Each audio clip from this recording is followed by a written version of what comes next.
चर्बी और कोलेस्ट्रॉल वाली ग़िज़ा से परहेज़ करें। अस्सलाम वालेकुम गाइस, कैसे हैं आप सब? उम्मीद है सब खैरियत से होंगे। आज मैं आपके लिए जो टॉपिक लेकर आई हूँ वो है पित्ते की पथरी यानी गॉल ब्लैडर स्टोन। इससे पहले अगर आपने मेरे चैनल को सब्सक्राइब नहीं किया तो प्लीज़ चैनल को सब्सक्राइब कर लीजिएगा, बेल आइकॉन के बटन को प्रेस कर लीजिएगा ताकि नेक्स्ट आने वाली वीडियो आपको वक्त पर मिल सके। प्लीज़ चैनल को सब्सक्राइब ज़रूर कर लीजिएगा।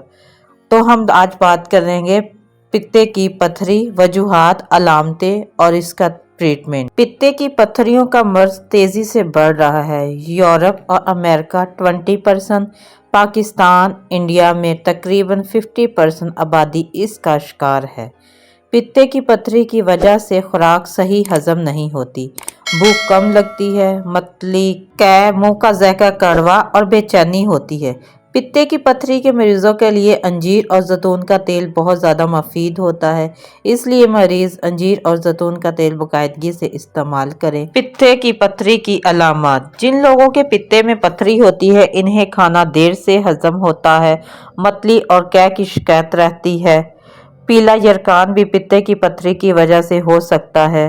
भूख कम लगती है, कब्ज की शिकायत रहती है, चक्कर आते हैं, मुंह का जायका कड़वा और बेचैनी की कैफियत पाई जाती है।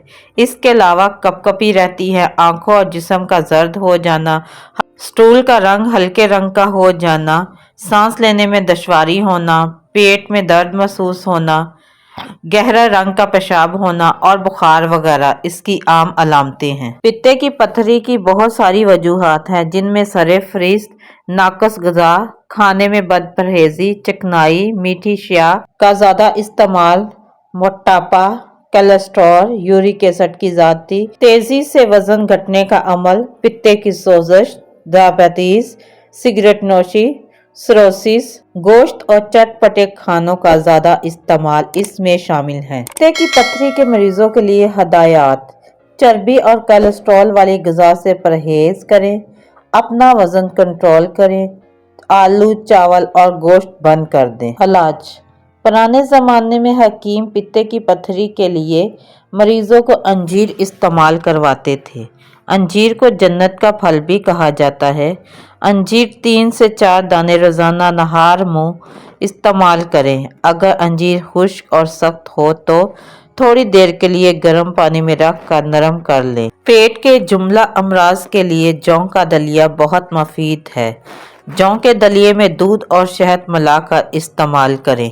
जैतून का तेल 2 चम्मच, शहद 2 चम्मच, नींबू का रस 1 चम्मच, नीम गर्म पानी के 1 कप में मिलाकर नहार मुंह पी लें। इसके साथ ये वाले नुस्खा भी इस्तेमाल करें। डली वाली हल्दी 50 ग्राम, सौंफ 50 ग्राम, मुलट्ठी 50 ग्राम।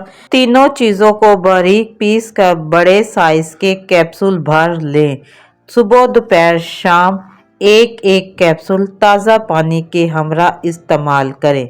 अगर आपके पित्ते में सोजश भी हो तो दोनों नुस्खे एक साथ इस्तेमाल कर सकते हैं। सामन मछली एक ऐसी ग़िज़ा है जो आपको पित्ते की पथरी से महफूज रख सकती है।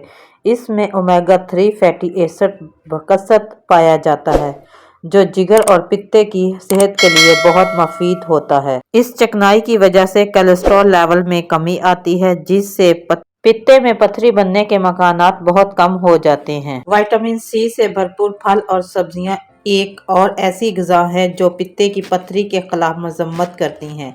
जिस्म में विटामिन सी की कमी के बायस पित्ते की पथरियां बनने के मकानात बहुत ज़्यादा बढ़ जाते हैं। विटामिन सी के हसूल के लिए माल्टा, अमरूद, पीली शिमला मिर्च और सब्ज़ पत्तों वाली सब्जियां बहुत मुफीद होती हैं। बादाम के और बहुत से फ़ायदे हैं, लेकिन इसका एक अहम फ़ायदा ये भी है कि ये पित्ते में पथरी से बचाव में भी काम आता है। बादाम में कैल्शियम और मैग्नीशियम पाई जाती है जो कि जिगर में कोलेस्ट्रॉल का तवाज़ुन बरकरार रखते हैं। बादाम दस्तयाब ना हो तो रोज़ाना सादा दही का इस्तेमाल कर लिया जाए तो ये भी इन्हीं फ़ायदे का हामिल होता है, और अगर दही के साथ विटामिन सी वाला फ्रूट भी शामिल कर लिया जाए तो फ़वाइद दुगने हो जाएंगे। तो तो गाइस उम्मीद है आपको वीडियो अच्छी लगी हो, और अगर थोड़ी सी भी अच्छी लगी हो तो प्लीज़ चैनल को सब्सक्राइब ज़रूर कीजिएगा, लाइक कीजिएगा और शेयर कीजिएगा, और कमेंट्स में अपनी कीमती राय का इज़हार ज़रूर कीजिएगा। नेक्स्ट वीडियो में मिलेंगे। अल्लाह हाफिज़। Thanks for watching.